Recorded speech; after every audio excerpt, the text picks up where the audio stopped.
Welcome to Kids Health Revolution Radio with host Deborah Morgan. On our show, we'll discuss natural and alternative health approaches to help children who have chronic health concerns.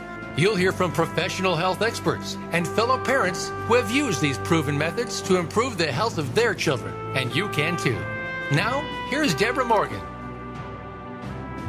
Good morning, everyone, and thanks for tuning in again today. We have another super info-packed show for you today, and if you've been listening at all, you know that I love to talk to people on the show who have a powerful and inspiring story of hope, and my guest today is no exception to that. We are talking to Sylvia Funk, and she is a neurodevelopmentalist. She runs a private practice called Pathways for Neuroeducational Development. And she's going to be talking to us today all about this really fascinating field. And we're getting into how it can help our kids and why this is so important for our kids. So without further preamble or ado on my part, let's just jump on with Sylvia. Welcome to Kids Health Revolution Radio, Sylvia. Thank you, Deborah, for very much for letting me be on your show. Well, no problem. I'm so glad that you were able to take the time to be here with us today and to share this approach with us and your wisdom with us. It's awesome. So before we dive in and get into the really nitty-gritty details of this, I'd love to have you share a little bit about you and about your story and how you got into this work. Well, it started 29 years ago when I got pregnant with my son. Well, I guess it would almost be 30 years now. And like every new mom, I was very excited and had expectations of what parenthood was going to look like, how it was going to be. I knew it wouldn't be perfect, but I didn't anticipate how difficult it would be. Even in utero, our son was extremely busy. My doctor commented on it multiple times. He was like a little bit hyperactive in utero. Wow. Yeah. And following Garrett's birth, like almost immediately, the nurses started seeing some indications of just, I'm not putting this in quotation marks, a little quirkiness. I remember my husband saying, back then we stayed 3 days in the hospital and he brought Garrett to me. We were getting ready to leave. And my husband said, the nursery staff said, oh, you're going to have your hands full with this one. Oh, wow. Yeah. Apparently he would, you'd bundle him up very tightly and somehow he would always manage to squirm from one end of the incubator to the other. Uh-huh. And he just had, it started out with some health issues as well. I remember him being extremely choky immediately following birth. Like he, for the first couple of days, he would turn blue. It was very scary. Oh, wow. Garrett, that startle reflex that newborn babies have where you, if you move them suddenly or if there's a loud noise, right? Yeah. So that startle reflex with Garrett stayed far, far, far longer than what was developmentally typical. Which is what? Oh, by the time you're, a year old, you should be able to, even before that, the brain understands that loud noises are not dangerous, I see. Right. So if a vacuum cleaner has come on 50 times and they startle 50 times, by the 51st time, the baby knows, the brain knows this is not dangerous. Don't need to react to that.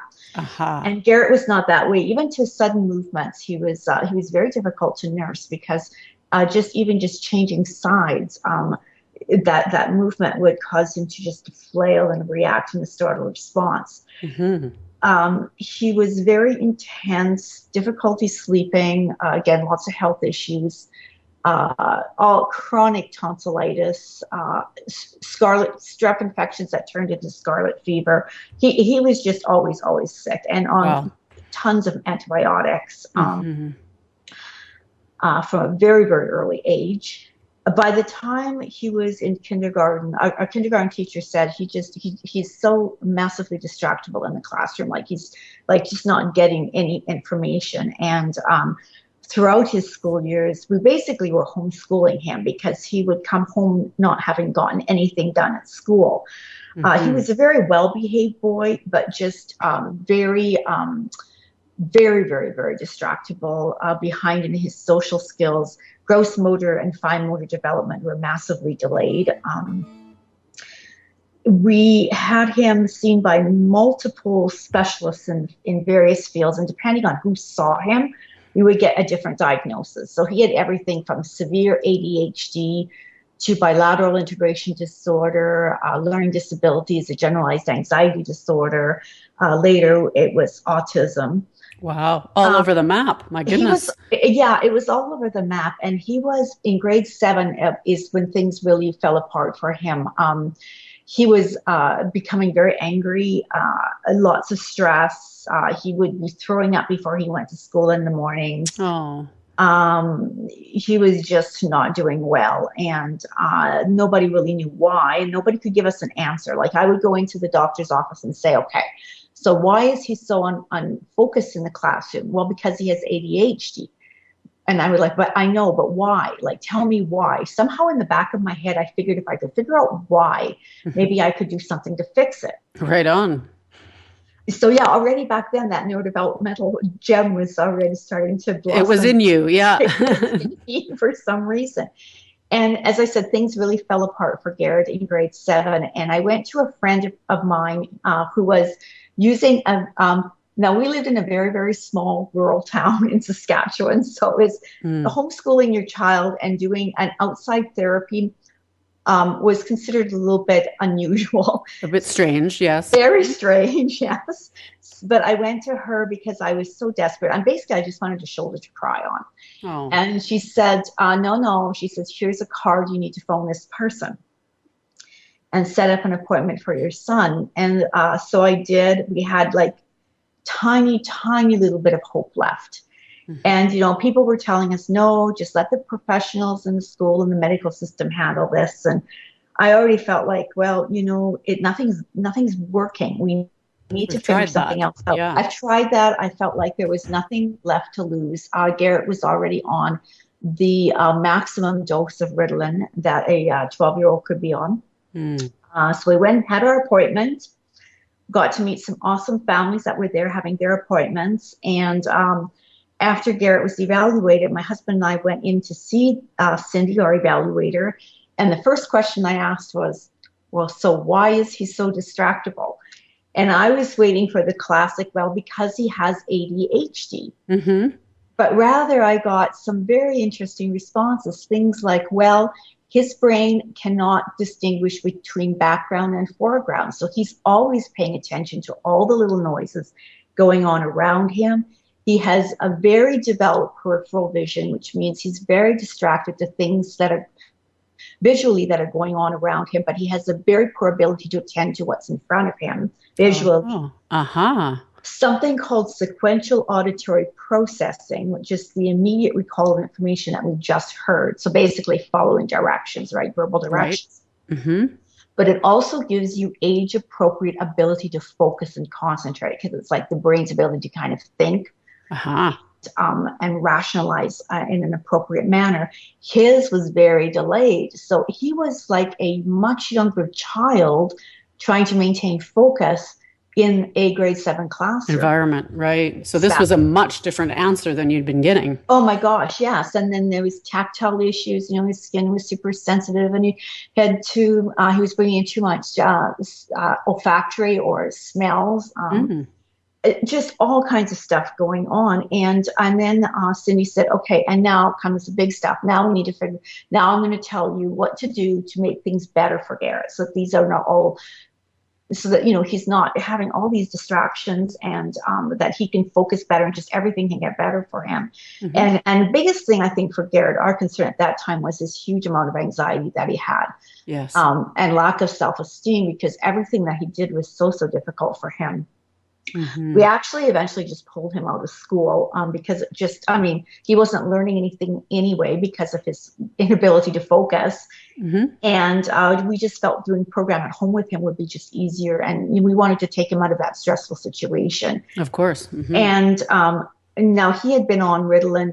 I'm trying to think, it was 2 or 3 years up to this point. That was probably one of the hardest decisions we had to make, was to put him on the Ritalin. My gut kept telling me there's just something wrong. This is just not the right thing to do. Mm-hmm. But at the time, our home life was so difficult.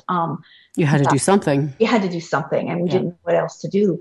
Right. And Now, the neurodevelopmentalist did not say take him off the Ritalin. She just said, just do what you have to do and work with your doctor.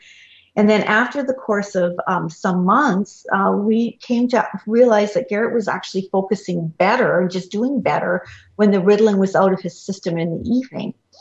So we proceeded to wean him off the Ritalin, and he just did fantastic. And I believe he was actually back in the school system at this time when we did this.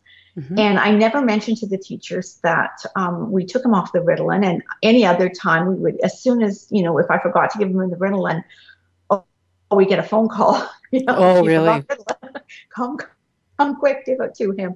Right. And nobody made a comment. There was just no comment to that. He, was not taking Ritalin. So, and socially, he just got so much better. The anxiety lessened. And tiny little things that families who have special needs kids can understand. Like, he had the most horrific balloon phobia. Oh. Yeah, it was just horrible. And if we would bring a balloon into the car, he would just act like there was a lion in there. Wow.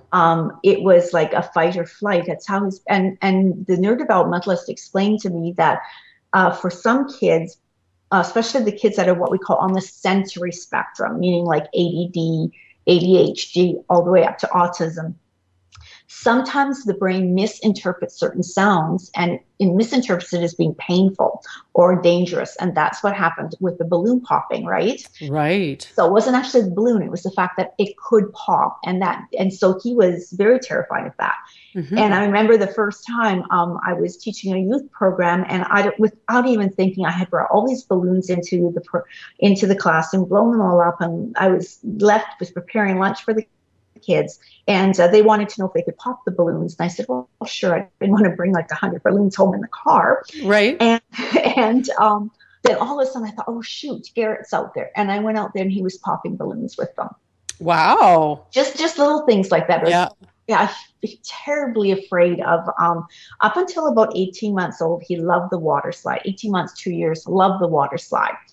When we took him down. And then after that, something happened and he just would not, we don't know why. I think there was just more damage to the vestibular system in the brain that controls the balance. Right. And he just would not, he was terrified of that water slide. And it was so heartbreaking. He would go up the stairs, 12 years old, walk up the stairs, and then have to come down again because he just couldn't make himself down the slide. Wow. And then after we'd been on program for a while, we were at the pool and I'm like, oh, where's Garrett? I can't find Garrett. And here we look, and he's going up and down the water slide. Awesome. So that's what really triggered me to get into this work. Because I saw success with him. I had the opportunity to talk to so many different parents that had their kids on program that were seeing success. And I was kind of at a stage in my life where I was looking to get into a different field.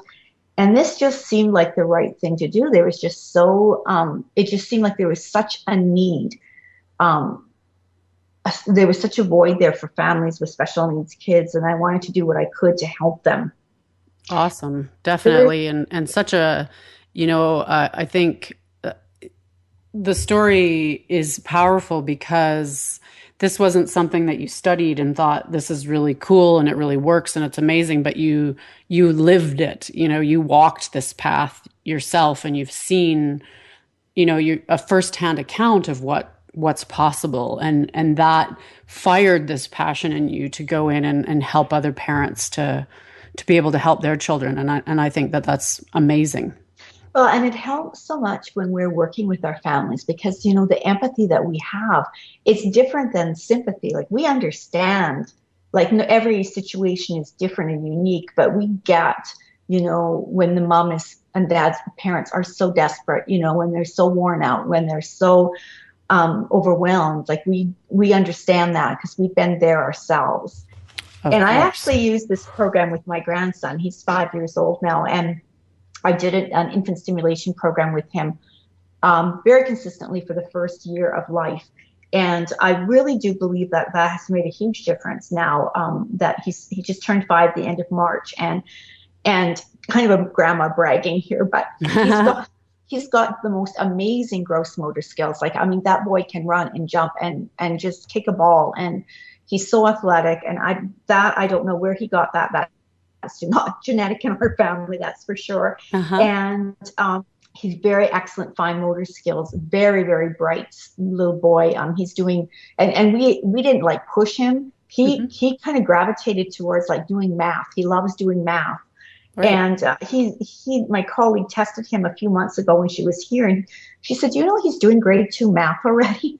I'm like, yeah, he's pretty smart. You know? And that used to, I don't know if it is anymore, but that used to be his bedtime routine, was he wanted to do math questions. Cool. And then after you tuck him into bed, you could hear him in his bedroom going, "Now, if I have 9 balloons and 6 break, I would have 3. Wow. Yeah. So I think it has made a big difference in things are just easier for him. They come as they should without much effort. Nice. Now, would you mind sharing with us, how old is Garrett now? Garrett is 29. He's now 29. And is your grandson Garrett's child? No, he's my daughter's child. Different child. Okay. All right. So awesome. So Garrett grew up, got through school, did his thing, and a lot of that is attributed to you being able to help him with this therapy. Absolutely. Yes. Yeah. Well, actually, Garrett too, by the time we got him to, before we really got into the therapy, he was on the Ritalin and Wellbutrin, which is an antidepressant, and Risperdal for anxiety. So this is a 12-year-old on some pretty heavy-duty psych meds. Yeah. So he's, fortunately we were able to get that all off of him, out of his system. That's fabulous. What an amazing story.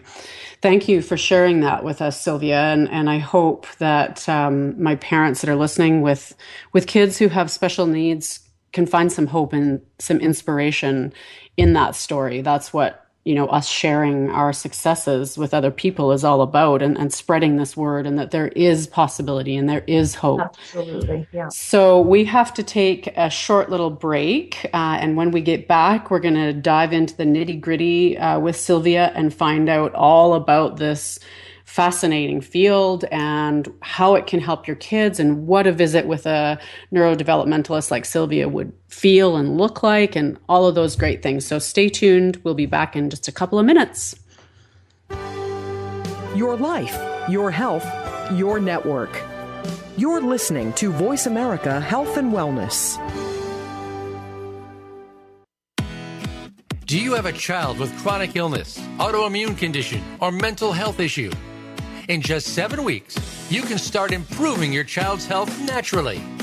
Deborah Morgan, the creator of Kids Health Revolution, will show you how to transform your family to a gut healing protocol in just 7 weeks, without all the time-consuming guesswork and hair-pulling frustration.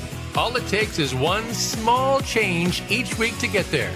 Go to kidshealthrevolution.com for more details. What causes us to be sick? We're not talking about the actual illness or the scientific cause of illnesses. We're talking about your body and health. Listen for the healing whisper of return to peace. Each week, host Dr. Marianne Chase shows you how to listen to your heart to identify poor health, stress, and disease. You'll learn how to heal energetically and spiritually, as well as physically. It's time to depend less on the drugs and more on the heart. The Healing Whisper airs live every Friday at 11 a.m. Eastern Time, 8 a.m. Pacific on Voice America Health and Wellness. Your life, your health, your network. You're listening to Voice America Health and Wellness.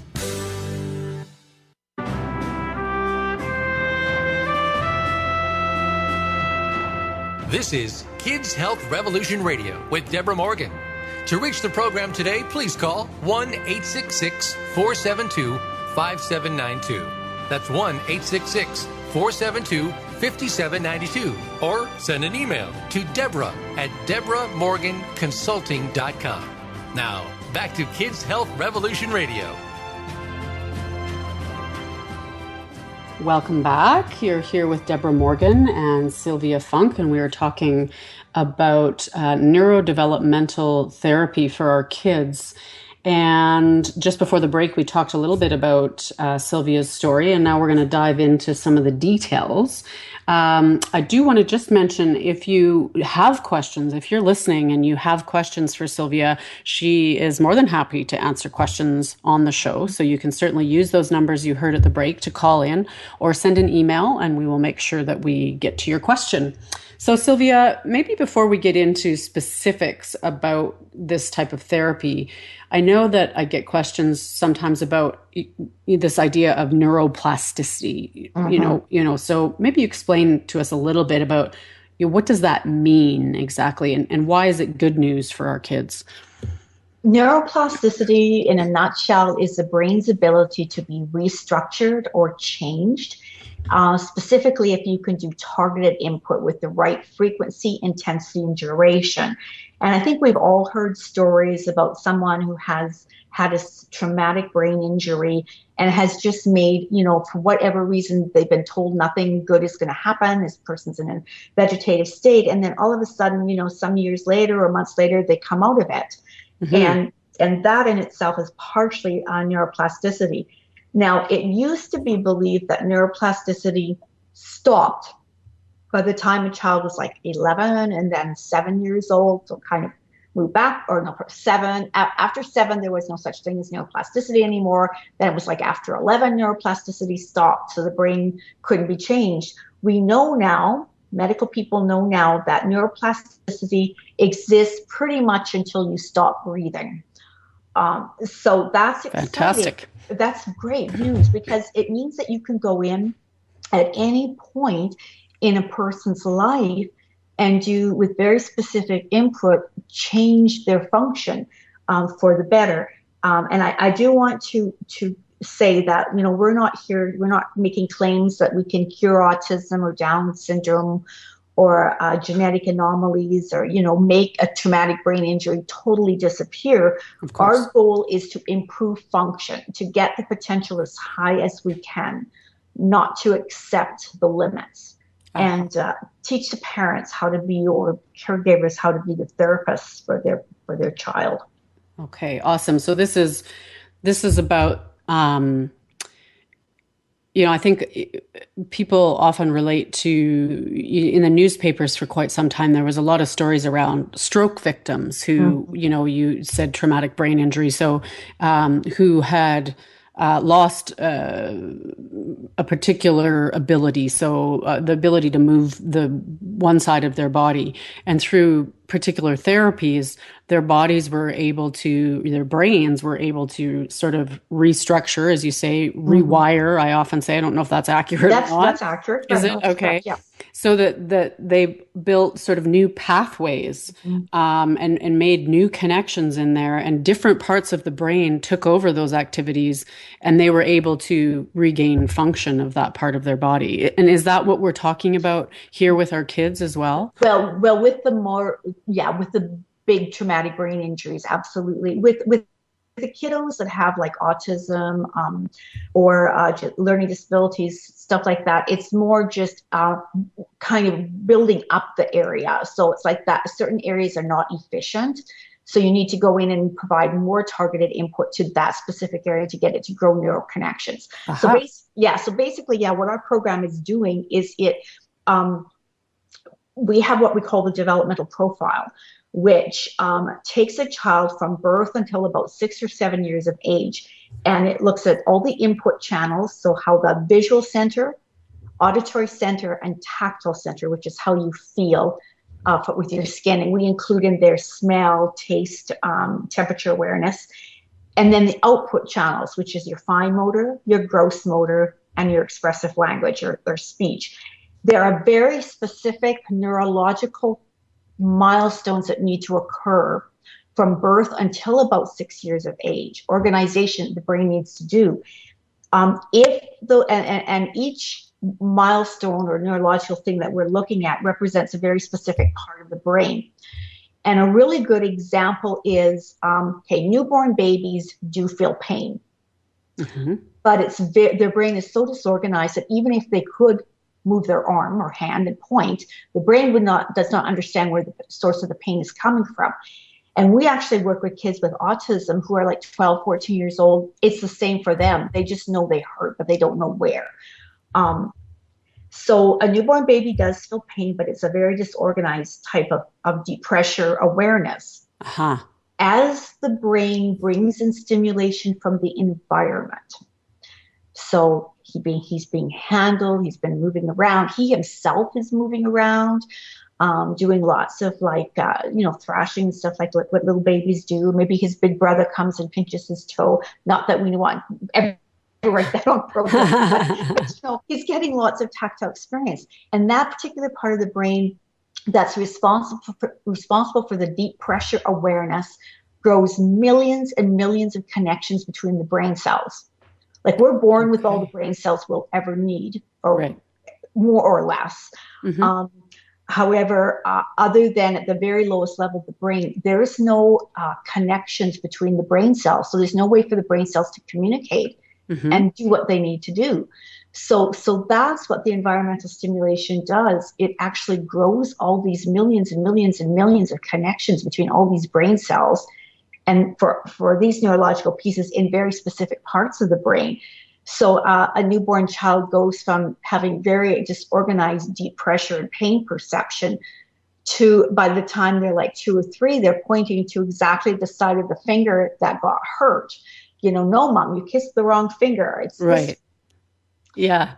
And there's many, many neurological pieces that need to come into place in the next 6 years of life to support all the skills, everything like social, emotional, cognitive, behavioral, gross motor, bimotor, all of that is kind of it is the foundation.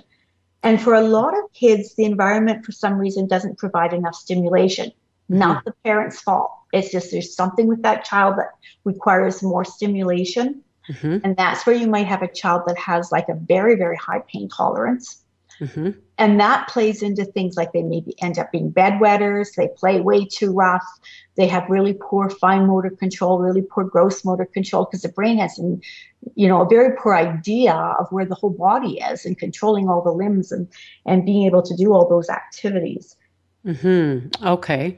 So with the program, as you call it, if a child gets on program, then you're looking at these specific areas, the input areas and the output areas, and then determining where there needs to be some extra environmental sort of stimulation. Is that accurate? That's correct. Yeah. So we take it from random to specific stimulation. And I just wanted to add that for some reason, after about the age of 6 or 7, these neurological milestones that need to be established efficiently it just doesn't seem to happen after that age for whatever reason. The environment and the brain don't interact in the same way. So that's where you have to come back and be very specific about it. Okay. So it sort of after the age of 6 or 7, they're not developing it on their own.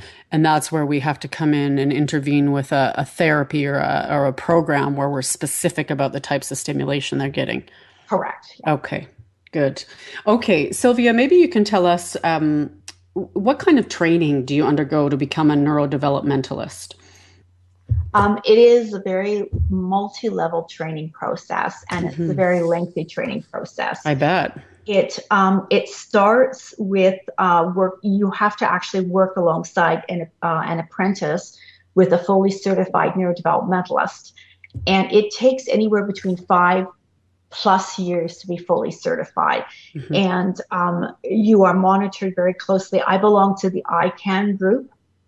It's an umbrella organization, and it provides a certification and for us, as well as the training protocols. So we have very specific goals that we need to meet in our training. So it's not a university type course. Although you do need to have training or secondary education in some field that could be related, such as occupational therapy, registered nurse, teacher or something like that. Right. That makes sense. So it's extensive training. This isn't just, anybody can kind of hang up their shingle and call themselves a neurodevelopmentalist. No, or learn on a weekend right, course. A weekend course. Yeah, right on. No. Yeah, great. So how does this type of approach differ from some of the other modalities that are out there at the moment? That's a very good question. We look at it from the brain's perspective. So we say we're looking at it at the main root cause, which is the central nervous system or the brain. And I want to add metabolic stuff is huge too. Like they just go hand in hand. But we're trained in the neurological stuff. So the difference is, like, if you would say have a child who presents with, say, some fine motor control issues, like, they can't cut well with scissors, they have really poor pencil grasp, coloring is really hard, have no idea how to tie their shoes. Maybe they have a little bit of articulation issues, some speech issues. They're having difficulty, they're just not really good at chewing food. They're not really fond of like any kind of like carrots or raw carrots or meats and things like that. So the typical approach would be to look at the skill. Okay, can't cut with scissors. Well, let's practice cutting with scissors. Let's maybe provide some type of modified scissor to make it easier for you, a pencil grip to make it easier for printing, maybe just with the oral motor stuff, maybe training them, like if they're having articulation issues, where to place their tongue to form, say, the R. Right. Sound. Whereas we're looking at, okay, from a neurological perspective, what supports those skills? Because if you look at a typical developing child, all of that stuff just develops without much effort on our part, right? It's like, we don't spend hours teaching our kids how to color or how to cut with scissors. They just watch. Maybe we show them once or twice, and they experiment, and then they figure it out. So we're going back to, okay, what supports good fine motor development? It's that deep pressure awareness, that pain, understanding of pain. If you don't have good deep pressure awareness, it's really hard to hold your pencil properly. These kids have death grips on their pencils. They just have and they're just like ripping their paper, and they're complaining their hands hurt, and they keep writing. So we would go back and provide actually deep pressure activities for, so many, say, twice a day. It doesn't have to be very much, twice a day for 5 minutes, to get the brain to continue to develop that area. And then typically those skills just start to kind of fall into place. Okay, so you're developing those connections, like we talked about before, all those neural connections in that area of the actual brain, so that then it can kind of take over and do its job of functioning in the way that we would expect it to function, so that they can feel those things and develop that in that way. And we use the parents. We believe our parents are the professionals in their child's life. We want them to be in the driver's seat, and we believe that we know that the parents have the ability to make all these changes for their children. So the parent, and I'm putting this in quotation marks, becomes the child's therapist. Okay. Teach the parent how to do the program activities that will make the changes to the brain. Okay. And why do you feel that that's so important, or why is that very central to this type of approach? Well, for there to be actual structural changes in the brain, it has to be done with the correct frequency, intensity, and duration. Okay. So neuroplasticity, like that whole concept, it's like you have to be very specific, and it has to be done like you can't on a very regular basis. Very regular basis. You can't do it like twice a week or once a month or something and make changes. Right. And it has to be specific. And we believe that there is nobody better suited than the parent or the caregiver. And sometimes parents will allocate some of the tasks to, maybe if they have respite care. But the parent being kind of in control of it, there's nobody better equipped or more motivated, right, to work for that child than the parent. Right on. That's a very good point. Yeah. And, even just from a cost perspective, it would be exorbitant to have to pay somebody, a therapist, to do, frequent of a therapy with your child, every day for however many minutes, it would add up, so that it's approachable in the way that you're teaching the parents to do it themselves. Mm-hmm. Yeah. And that's where we come in. We provide something called family support. That's part of the cost of the program.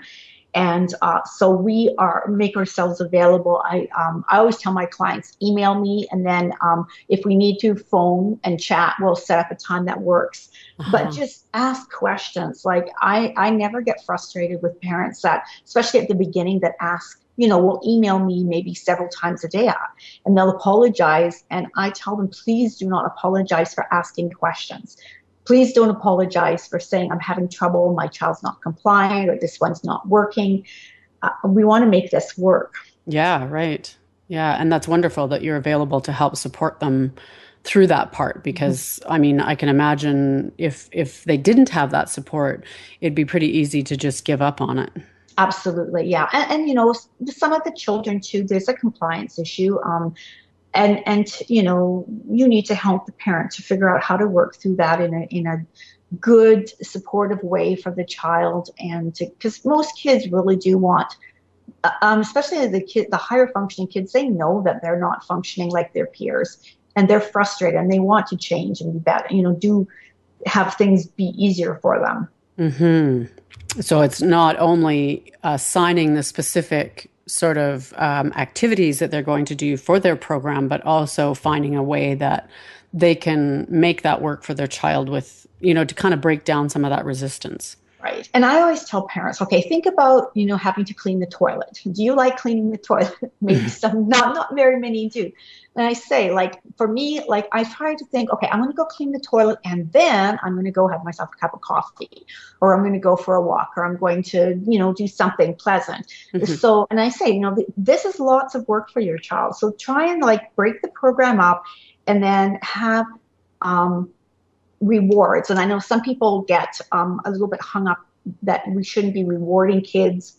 This is different, though. This is different. This is positive reinforcement. That's a better word to use for it. Absolutely.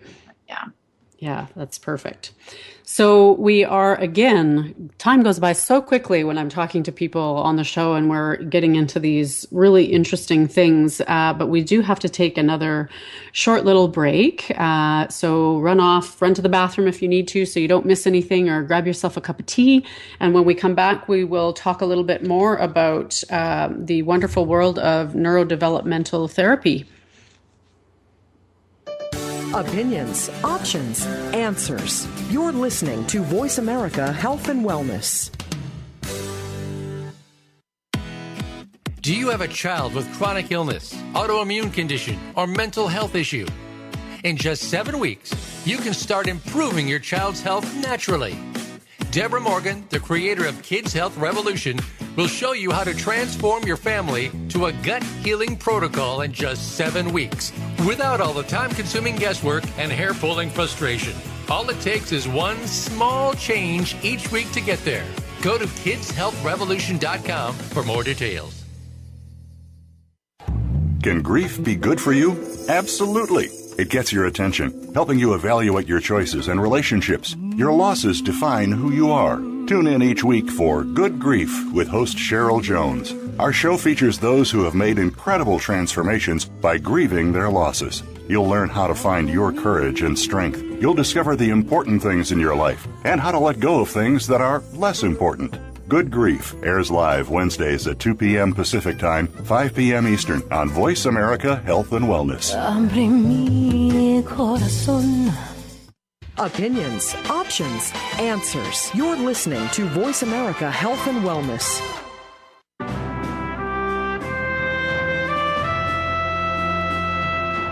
This is Kids Health Revolution Radio with Deborah Morgan.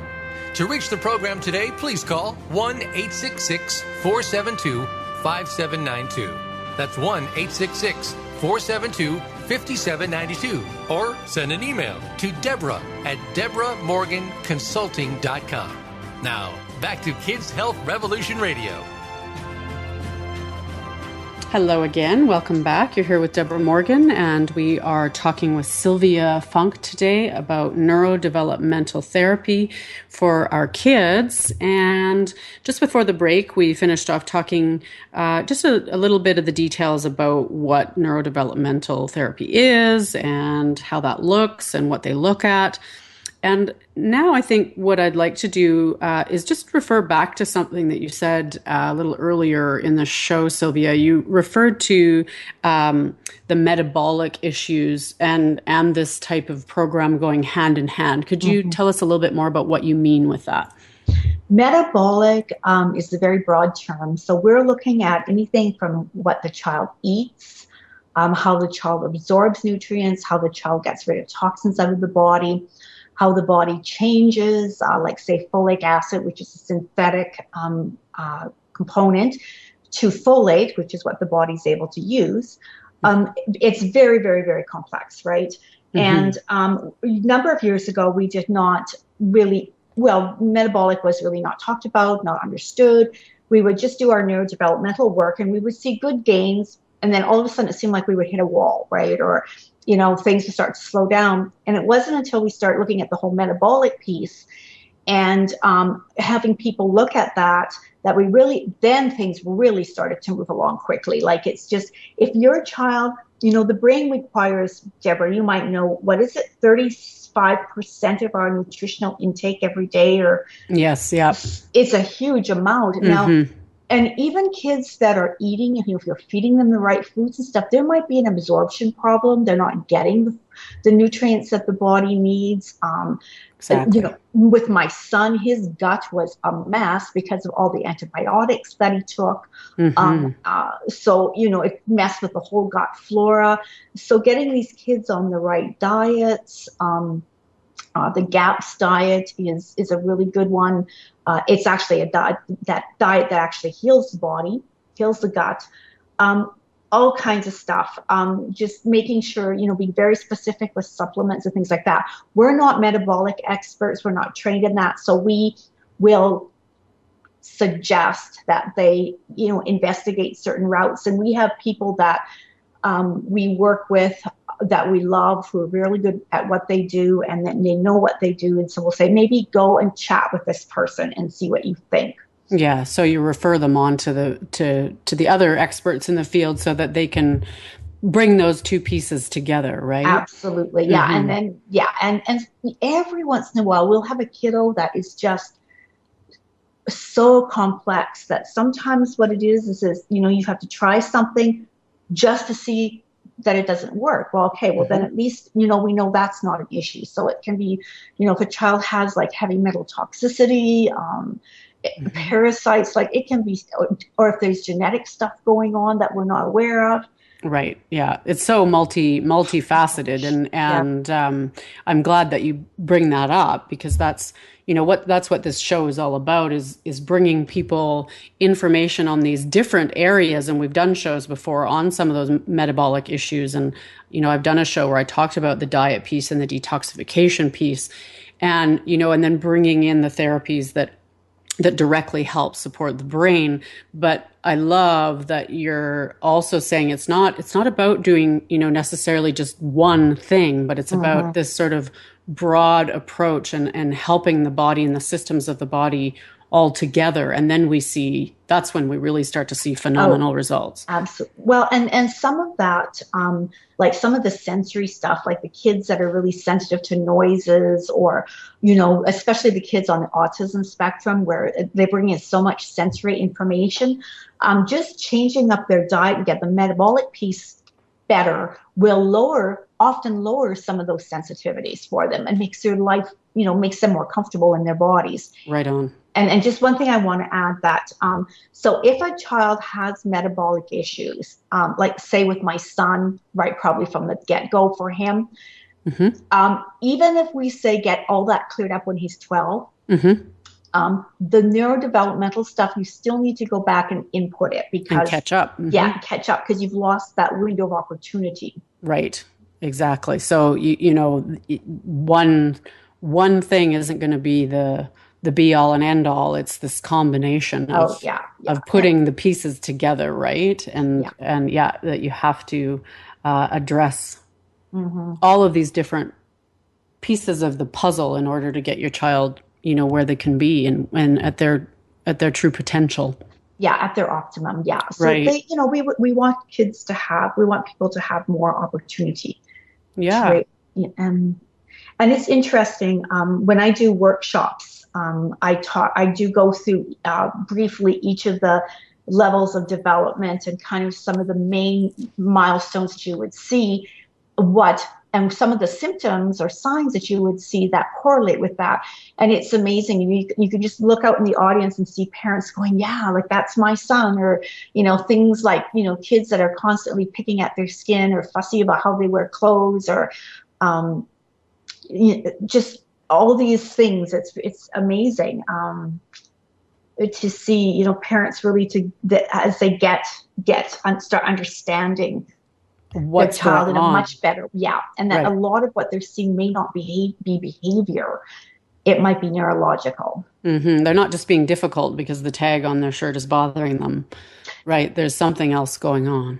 Oh, exactly. Like I had a little boy who was very, very, very fidgety and had a lot of trouble sitting still in the classroom, and as a result was a big distraction for the classroom, right? And the teacher was frustrated with this little guy. And I did the evaluation, and after the eval, Mom asked, if he was able to sit, how it went. I said, oh, it was wonderful. He's just the sweetest, most obedient little boy. You've raised him well. And Mom kind of looked at me like, really? Shocked. She's like, he sat still for you? And I'm like, oh no, he was like all over my office, under my desk, on top of my desk, like everywhere. But I said, every time I asked him to come sit down, he said, yes. He right away he came. And sometimes I said he wasn't even aware that he had gotten up. Right. And that's not behavior, that's neurological stuff that was going on with him. Absolutely. Yes. That's a beautiful example. Thank you for sharing that. What I know, that kind of leads me into this next question, because I know from reading some of your stuff that you have quite an emphasis on avoiding, the labels and the diagnosis. So why do you feel so strongly about that? Well, we're not qualified to label, and that's a good thing in our perspective, because once a child has a label, it's usually then expectations are lowered. Or, a stigma is attached to that child, right? And it does nothing to really address the underlying issues, like with my son with the ADHD and the focus, right? It didn't help. And you can see, and with my son, depending on what specialist he went to, he got different labels, right? Right. So rather than just looking at, okay, well, with ADHD, it's not anything specific, like it's not like a broken arm or a cancer. It's like just symptomology, just a checklist, right? And if you meet if you check off enough things, your child has ADHD. Right. But we're looking at like, okay, but underlying that, what is, why does the child have ADHD? And I'll across the board, and often it's like a continuum. So if like in the middle of your line is normal, if you go to the left of the middle of the line, you get less and less and less, all the way to being comatose, right? Right. On the right-hand side of the line, as you move towards the very extreme right, you might have a little bit of ADD, then a little bit of ADHD, and then like maybe some Asperger's, and then maybe a little bit more autism, and then all the way to the extreme where it's so severe that you've been, institutionalized because you just can't cope with your environment. It's too extreme. Right. But you could have very similar issues, but just to a less degree. Okay. Does that answer your question? Yeah, I think so. So it's not as easy as just saying it's exactly this, because it could be a little bit of this combined with a little bit of that. Absolutely. Exactly. It's trying to fit. Yeah. And a big thing with almost all the kids that we see, but in particular the kids with the ADD or the ADHD diagnosis, they all across the board have low sequential auditory processing, which is that immediate recall of information just heard. Right. But it's also your impulse control, your ability to stay focused, social and behavioral maturity. And a really good way to explain it is this. We think that a 4-year-old is more mature than a 3-year-old because they're older. Mm-hmm. But in reality, it's because their auditory processing improves, hopefully, with age, right? It gets better up to about 7 years of age, which is where it seems to stop developing.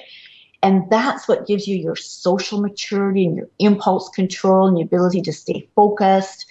And those are all big things that get you that ADD diagnosis. Right. Yeah. So it's going back and getting that processing better. Mm-hmm. And as you say, I think what you said in the beginning was such a powerful statement, and it's really stuck with me about, continuing to ask, well, what's going on? Why can't he focus? And just getting the label back at you again. Well, he has ADHD, but not an explanation of the underlying issues that are going on in the brain. And I think that that's such an empowering piece of information to know that there is somewhere we can go to figure those things out. Absolutely. And it doesn't matter the circumstances of your birth. So whether you're born with cerebral palsy, Down syndrome, a brain injury, genetic anomaly, whatever, autism, every person has to go through those same developmental stages, those same neurological pieces that organize. And for some kids, it takes a lot, like for children with Down syndrome, it takes a lot more input to get those neurological goals efficient enough to support function. Mm-hmm. Yeah. And so, yeah. Right on. Sylvia, we're running short on time. We have a little bit of time left, but I would like to see, are there little things that parents can start to do at home, like some tips that you might have of little things that they can start to do even just today that might start to help their child without having to do an assessment or something like that with them? Is that possible? I don't know. That is possible. Well, and probably the better way to do it would be to email me or get in contact with me, and I can actually email them out a few program activities and a lot more information so they can sort out what's going on with their child. Okay. I just want to say before I talk about that we're not qualified to practice medicine. So yes. This is so just so that people understand that, we Absolutely. Have that on our programs. Yeah. I would say, if you have any child, getting them army crawling, mm-hmm. and then so that's on the belly, like the army guys do. Yep. A couple of times a day, just for 3 minutes each time. And creeping. Creeping is up on your hands and knees. Okay. And you can make, now we have said this for years, decades actually, that these are two really important developmental pieces. And people poo-pooed it and laughed at us. It has just been recently that the medical community has actually documented, through their MRIs, has actually documented the importance of these two activities. I just want to say that if it causes any kind of problem, like if you're seeing increasing emotionality, if it's hurting them, just stop. Nothing we do should be painful. Okay, good to know. Just up on your hands and knees, creeping. Let's see. Listening to Mozart with headphones is a really good one. Mozart, okay. Mozart, yes, over headphones, especially for the kiddos who have distractions. Okay. And if you have like little young babies and stuff in the house, now they're talking a lot about how important tummy time is, right? Right. Yeah, so tummy time is really important. And I know some parents will say, oh, but my child hates being on his tummy. With my grandson, we just started him off like really early. Mm-hmm. And we had a stimulation program going, and we were always down there on the floor with him. So he was never bored on the floor. Right. That's part of the problem, isn't it? Absolutely. Yeah. Because the thing is, if you turn a baby upside down, so they're on their backs, they are upside down, kind of like a turtle, right? Yep. And you can't, when they're on their tummies, it's when those reflexes start to integrate and they start to really they get a lot of input when they're on their tummies and they move. Mm-hmm. I would suggest buying How Smart Is Your Baby? Okay. How Smart Is Your Baby? By Glenn Doman. Okay. That's a beautiful book for mothers that are having their new children, for shower gifts. Perfect. Yeah. Yeah. And there's an auditory processing activity that you can do that's huge. Again, it's better probably just to email me because it's a little bit hard to explain. But briefly, what you do is you say random numbers to a child, like 4, 7, 9, 3, and then they repeat it back to you. That is a very simple auditory processing activity. So you need to find out where your child is at. So if they can do 4, but they're 10 years old, then you want to get them higher, right? So you start where they're successful, and then you start adding in, like working your way up. You want to make sure it's in a monotone voice with a 1-second pause between each number that you say.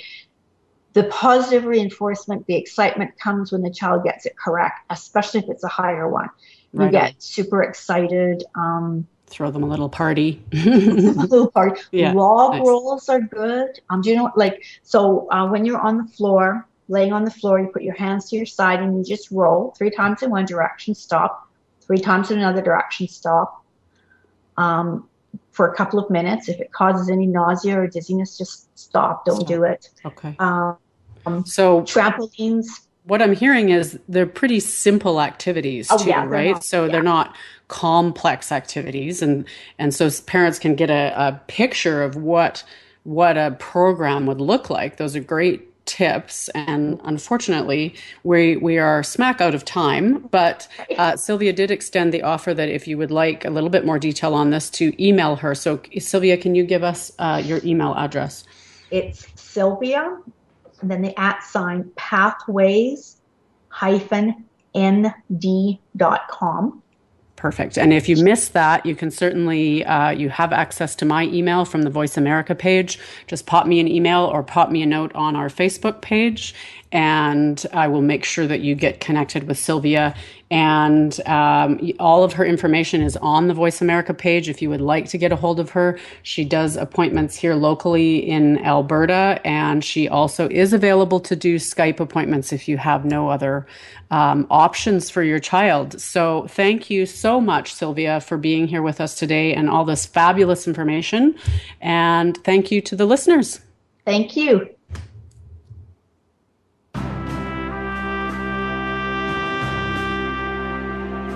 Thank you for listening to Kids Health Revolution Radio. Please join your host, Deborah Morgan, again next Wednesday at 11 a.m. Eastern Time, 8 a.m. Pacific Time on the Voice America Health and Wellness Channel. We'll talk to you again next week.